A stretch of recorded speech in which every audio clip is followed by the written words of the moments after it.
Queremos dar la más cordial bienvenida a tiempo y fuera de tiempo en este audio número 50, en donde estamos tratando la gran tribulación, como ya lo hemos expresado en varias otras oportunidades. Ahora vamos a la parte militar que habíamos quedado en el libro de Ezequiel, capítulos 38 y capítulos 39, para ir desglosando esta cantidad de nombres que están escritos aquí, en los cuales, para que los oyentes puedan tener una idea de qué se está hablando cuando se utilizan todos estos nombres, los vamos a tratar de irlos desglosando de acuerdo a la palabra de Dios, de acuerdo a lo que está escrito en la Santa Biblia, no de otro lado, porque lo que es más de esto, de mal procede.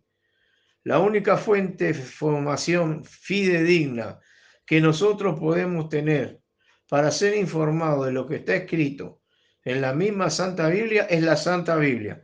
Y tenemos entonces que en el versículo 1 del capítulo 38 le dice el Señor a Ezequiel: y fue a mí palabra de Jehová diciendo, Hijo del hombre, pon tu rostro contra Gog en tierra de Magog, príncipe de la cabecera de Mesech y Tubal, y profetiza sobre él. Bien, está diciendo que ponga su rostro contra Gog, en tierra de Magog. Nosotros no debemos olvidar, aquí dice que es el príncipe de la cabecera de Mesech y Tubal. Está nombrando pueblos, está nombrando naciones, porque si bien estamos hablando de la familia de Noé que descendió de, del arca, en este caso un hijo de Jafet. Jafet, como bien sabemos, los hijos de Noé eran Sem, Cham y Jafet. Uno de los hijos de Jafet era Gog también. Entonces dice que, pero acá está hablando hacia el futuro. Le está diciendo que ponga su rostro contra Gog, rey de Magog. Con lo cual no le va a estar haciendo poner el rostro hacia atrás, sino hacia adelante. Y está hablando de una profecía de las cosas que han de suceder. Y para nosotros ya dentro de poco, porque del tiempo de Noé hasta hoy ha pasado muchísimos años, pero nosotros ya sí estamos al borde de la gran tribulación. Y dice entonces que está diciéndole que es el príncipe de la cabecera de Mesech y Tubal. Entonces vamos a empezar a decir que Mesech eran los moscovitas, los que habitaban alrededor de lo que hoy es la ciudad de Moscú, o sea, los rusos. Y Tubal era Turquía, lo que hoy es Turquía, esa gran nación. Ya entramos a hablar entonces de dos naciones gigantes, ¿verdad? Grandes. Primeramente Rusia y después Turquía. Entonces quiere decir que Tubal eran los turcos, son los turcos, ¿verdad? Hablando bíblicamente. Entonces le está diciendo que ponga su rostro a Ezequiel contra ellos.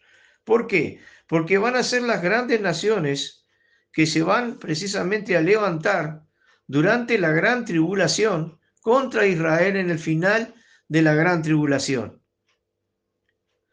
Acá no tenemos que ni mirar ni simpatía política, ni simpatía política nacional, ni internacional, ni nada. Son profecías y las profecías se tienen que cumplir. No olvidemos ese punto importantísimo.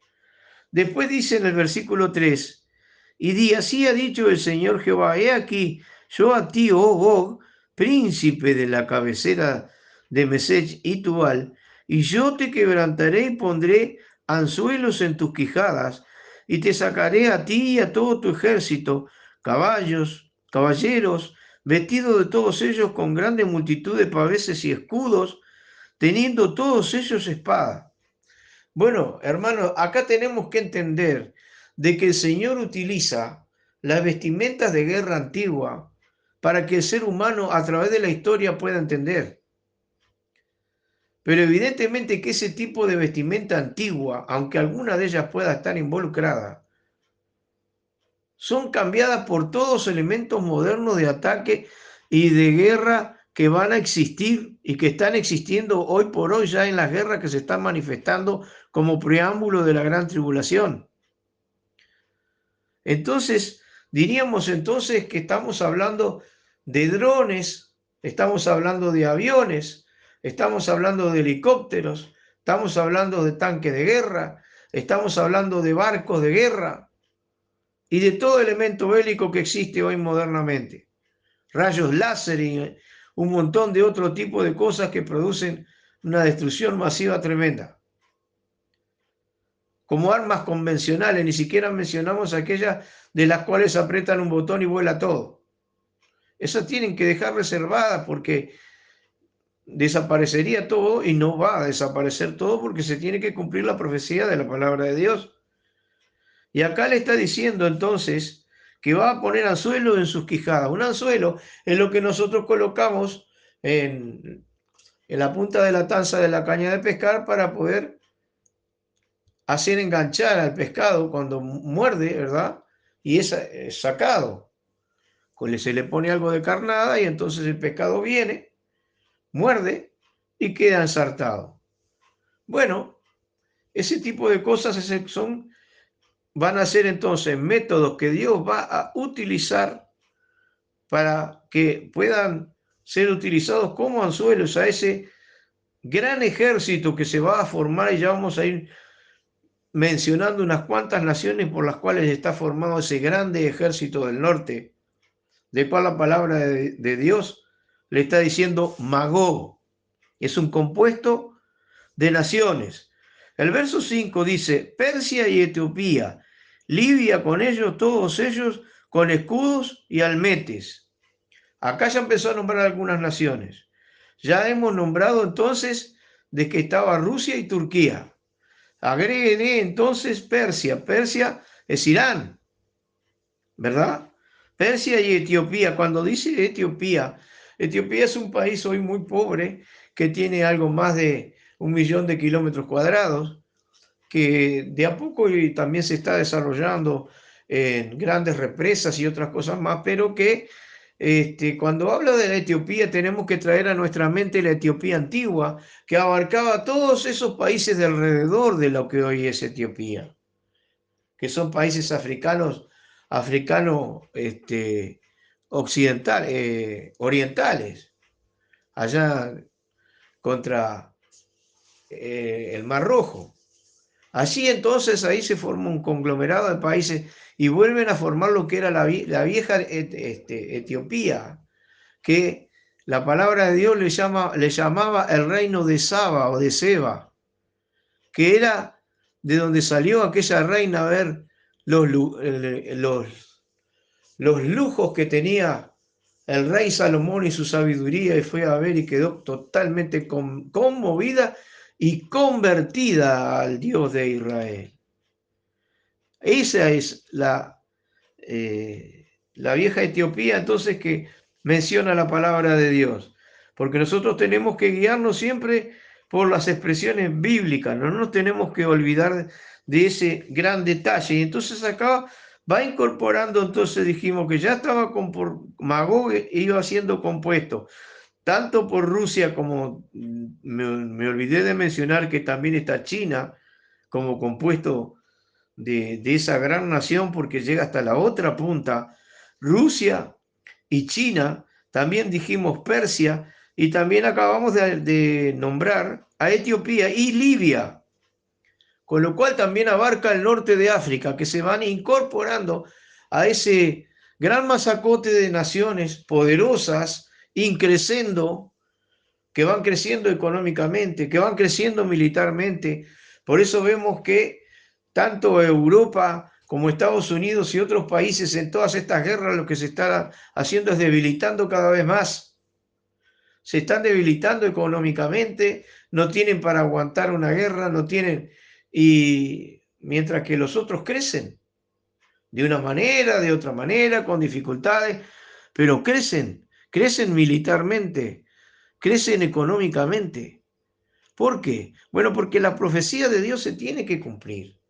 Entonces dice acá, y todo este conglomerado de naciones, en el verso 6 del 38 de Ezequiel, dice, Gomer y todas sus compañías, la casa de Togarma, a los lados del norte, y todas sus compañías, pueblos muchos contigo. Ahí agregó otras naciones más. Habla de Togarma. Togarma es Armenia, hermanos, porque Togarma es el poblado que se formó en el Cáucaso por allá. Y los países que tenemos por aquellos lados son Armenia, son Georgia, son Azerbaiyán, son algunos más, pero el más antiguo y conocido es Armenia. Armenia es el país más viejo de allí. No se olviden de que el arca de Noé posó sobre el monte de Armenia o del monte de Ararat, ellos le llaman Ayastán, pero allí está la nación más antigua, diríamos, de la humanidad. Y todos esos países que acabo de nombrar también son incorporados a las fuerzas de Magog como aliados de ellos.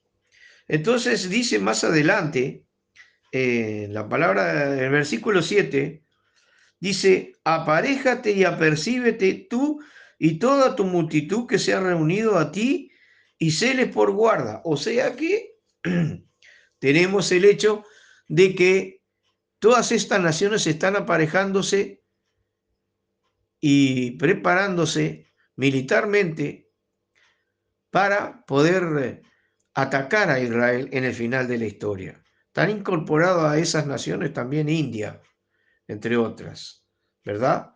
Que es una nación de la que le ha dado más hombres pobres en esta tierra, sobre todo a la faz de la tierra, con una ignorancia tremenda en sus credos, teniendo vacas a multitudes y no las tocan por considerarlas sagradas, por ejemplo, ¿no? Pero que militarmente tienen sus bombas atómicas, sus cosas, sus poderes, sus industrias de guerra y sus industrias también de las otras. Entonces es un conglomerado de varios países que se va formando como Magog, cuyo rey es Gog. Nada tienen que ver con los reyes actuales. No hagan una figura con las cosas que están sucediendo ahora, porque de golpe las cosas van a cambiar en el momento que Cristo Jesús venga a buscar a los suyos y se desarrollen y se desaten sobre la faz de la tierra los horrores de la gran tribulación. Primeramente con 3 años y medio de supuesta pacificación, en donde el anticristo, habiendo engañado al pueblo de Israel, habiéndoles hecho firmar un pacto, entonces los ha de engañar y después al final los va a perseguir para tratar de destruirlos. Por eso tengan cuidado con ese tipo de comunidades judeo-cristianas en donde en definitiva lo único que están llevando son gente para terminar haciendo adorar al anticristo. Porque lo que está escrito en la palabra de Dios, las profecías se van a cumplir. Y el Señor Jesucristo enseñó, y los que están en las ciudades huyan a los montes y que se escondan y que por los errores de las cosas y de las persecuciones que se van a vivir sobre la faz de la tierra. Pero entonces, por último versículo que vamos a leer hoy en cuanto al libro de Ezequiel, el versículo 8, dice así la palabra de Dios. De aquí a muchos días serás tú visitado, al cabo de años vendrás a la tierra salvada de la espada, recogida de muchos pueblos, y los montes de Israel, que siempre fueron para asolamiento, mas fue sacada de las naciones, y todos ellos morarán confiadamente, ¿ven? Ya estábamos morando confiadamente. ¿Por qué? Bueno, porque la supuesta falsa paz del anticristo que había llegado a esa nación de Israel, los estaba haciendo vivir tranquilamente hasta la mitad de la gran tribulación, donde después cesa el sacrificio, se termina, entonces ese carnaval, por decirlo así, y entonces vienen los horrores de la gran persecución que ha de sufrir el pueblo de Israel. Quiere decir que ahí están viviendo una supuesta paz de la cual la va relatando acá Ezequiel, de la cual está todo este preparativo y cómo se va formando Magog a través de su cabecera, que el rey que viene a estar en la zona de Moscú, o sea, en el principal país de todos estos, que es Rusia, cómo se va formando todo esto. Las otras naciones que ustedes ven y que a ver si nos van a defender, que siempre defendieron, como Estados Unidos y como algunas otras más, como todo eso se va a debilitar. Ya se está debilitando, a pasos agigantados. Económicamente, no saben cómo van a enfrentar todas estas situaciones y un montón de cosas más de las cuales ya países en donde abundan gente durmiendo en las calles de hambre y de miseria, porque se tiene que dar el cumplimiento de la profecía de la palabra de Dios. Pero quiero hacer énfasis para terminar esta audición de que antes de todo eso, ¿qué se tiene que producir? El arrebatamiento, la venida de Cristo, a llevarnos a nosotros los que hemos creído. Y dice en 1 Corintios 15:51, he aquí, os digo un misterio, todos ciertamente no dormiremos, mas todos seremos transformados. Cuando dice el apóstol Pablo escribiéndonos a nosotros, no todos dormiremos, pero todos seremos transformados. Está diciendo de que no todos vamos a vivir la experiencia de la muerte, pero que sí vamos a vivir en un abrir de ojos, como va a decir después, la transformación de nuestro cuerpo. Porque va a ser como va a ser en un abrir de ojos, en una milésima de segundo, aunque la muerte se tiene que manifestar así, porque está establecido los hombres que mueran de una vez y después es juicio, pero no va a dar tiempo a nada. Entonces, más en el verso 52 dice, en un momento, en un abrir de ojo, a la final trompeta, porque será tocada la trompeta, y los muertos en Cristo serán levantados sin corrupción, y nosotros seremos transformados. ¿Ven? En un abrir de ojos. A la final trompeta, nada tiene que ver con las trompetas que se desarrollan en la gran tribulación. Esas son trompetas de castigo, tengan cuidado, no sean engañados por predicadores que lamentablemente no velaron ni oraron como debían de hacerlo y que hoy están predicando cualquier cosa. Pero en un abrir de ojos ya vamos a estar con el Señor para siempre, jamás, siendo arrebatados de todo esto, no participando para nada de ninguna de estas tremendas experiencias que se han de vivir en la gran tribulación. Y el otro verso dice, porque es menester que esto corruptible sea vestido de incorrupción y esto mortal sea vestido de inmortalidad. Vamos a tener un cuerpo que no puede más morir. Vamos a tener un cuerpo que no puede más sufrir. Vamos a tener una vida que no puede más estar preocupada por todas estas cosas que nos sostienen totalmente, a veces con el corazón lleno de todos estos miedos, temores y terrores, hermanos. Debemos amar la venida de Cristo. Cristo Jesús murió por nosotros. Él vertió toda su sangre para que nosotros tengamos vida eterna y para que lo amemos para siempre jamás, habiéndonos librado para siempre jamás de todas estas cosas tristes que se le van avecinando a la humanidad. Nos veremos en la próxima audición, en otra entonces meditación de a tiempo y fuera de tiempo. Que Dios los bendiga.